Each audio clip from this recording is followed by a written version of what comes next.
Many of the obedience seem to think that you have a personal vendetta against Peter Obi and the obedience. Do you have an issue with them? I don't. I'm going to tell you what happened. I took a vow to destroy that movement because Peter Obi was a project of mine. Myself and two people actually, Senator Ben Moribuz and I. A former president had asked us to make sure that we promote him because he felt that he was a good candidate. And so I did my best. I spent my money to promote him.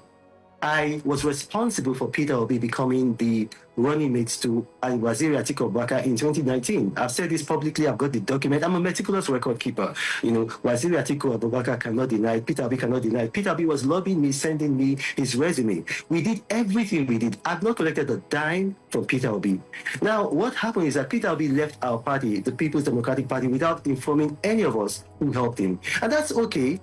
He should have done that. But he left the party just suddenly.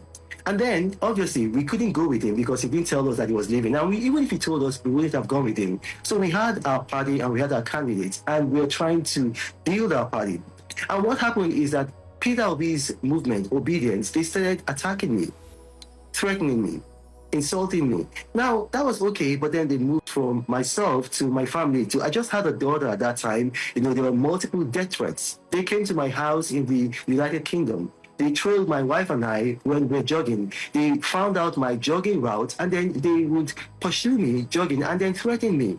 And so one day I just got very annoyed. I contacted Peter Obi. I told him this is what was happening. And I named a specific individual who is online. I knew that the person masquerades as a mixed race girl on X. And I told him, look, I know who the person is. You've got to speak with that person on the phone. Peter Obi put me on speakerphone, talked to somebody in the background, and then later came back to me. I said, look, he cannot condemn that person. That specific person, he cannot condemn that person, but he will issue a general statement, but he cannot condemn that person. So that means that Peter Obi knew who that person was. Anyway, the attacks continued, and I would contact Peter Obi, and I've got records of all of this. Peter Obi would not do anything. And so I took a decision one day. I said, well, if Peter Obi is like this, if he's not going to control this violent movement, this thuggish movement, this mob, this headless mob, then I am going to do my possible best with whatever considerable, a political machinery that I have to destroy that movement. And that's just a summary of what happened. Would you care to mention who the person was that you said you had spoken to? Well, I discussed with Peter Obi. I don't think it's right for me to come here and then begin to do that. I put it to Peter Obi. The thing about me is this: is that I don't. I'm not afraid of a confrontation. But when I want to do it, I will do it with you face to face and make sure that I give you an opportunity to put what is wrong right. And if you can do that, then the relationship is safe. But if you can't, well, then it goes awry. It goes awry, sorry. Having listened to you thoroughly, and I come to the conclusion that, Reno omokri, you are the most hypocrite, literate being Nigeria ever produced. Almost like a chameleon. Anywhere belly face. Now, if I have to analyze without being biased everything so far said by you, somebody you once praised, they attacked you, and those persons obviously were not sent by Peter Obi. You put a call across to him. Later, he now said he would issue a press statement. In that regard, this is a country where threat to life is not treated with kid's glove. What did you do? Did you report that same case to the Metropolitan Police? Did you in any way write a statement regarding it?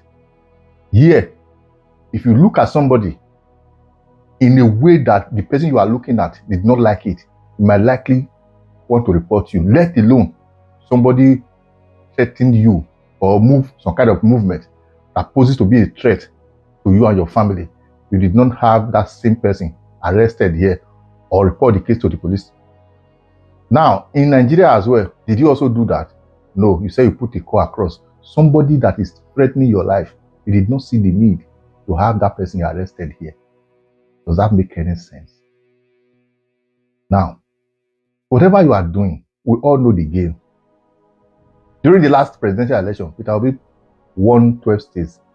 Likewise, your principal, those in the hem of our faith that you are trying to convinced that you are working for them because you never knew that those people are not PDP who can let it be. PDP is the only party that will say let the rule of law prevail, even if they have their own bad side. APC, everything they can it. Everything they have, they can it. They don't leave any stone unturned.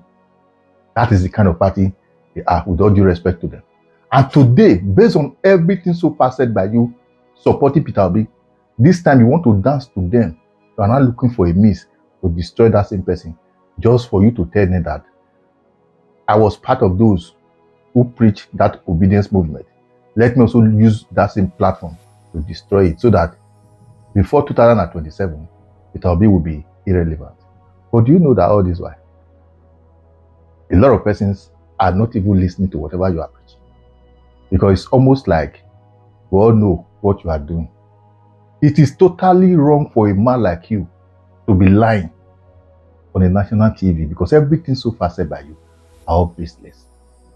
One will expect all this while you have been talking, you have evidence, you are so meticulous in whatever you do, you keep record.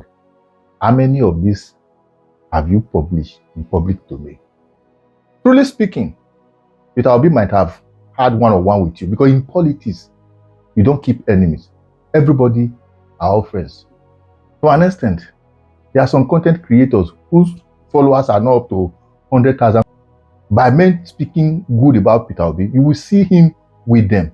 Every now and then, every celebrities who had one or two challenges, or rather something to felicitate with, you will see him being there. It's not maybe he's jobless. You just want to associate with everybody, because this is Nigeria, where everybody's supposed to be equal. So if he had had one-on-one with you in the past, does not mean you were the one who made him whatever he is or he was then. So I want to, at a matter of fact, ask you to desist from it, because those you are trying to please in order to destroy him know quite all right that you are a hypocrite, you are a chameleon. By the time 2027 did not dance to their favor, there's every possibility. Same thing you are saying today, you also say it against those you are trying to please today. They all know you. So shameful. Obedient movement remains.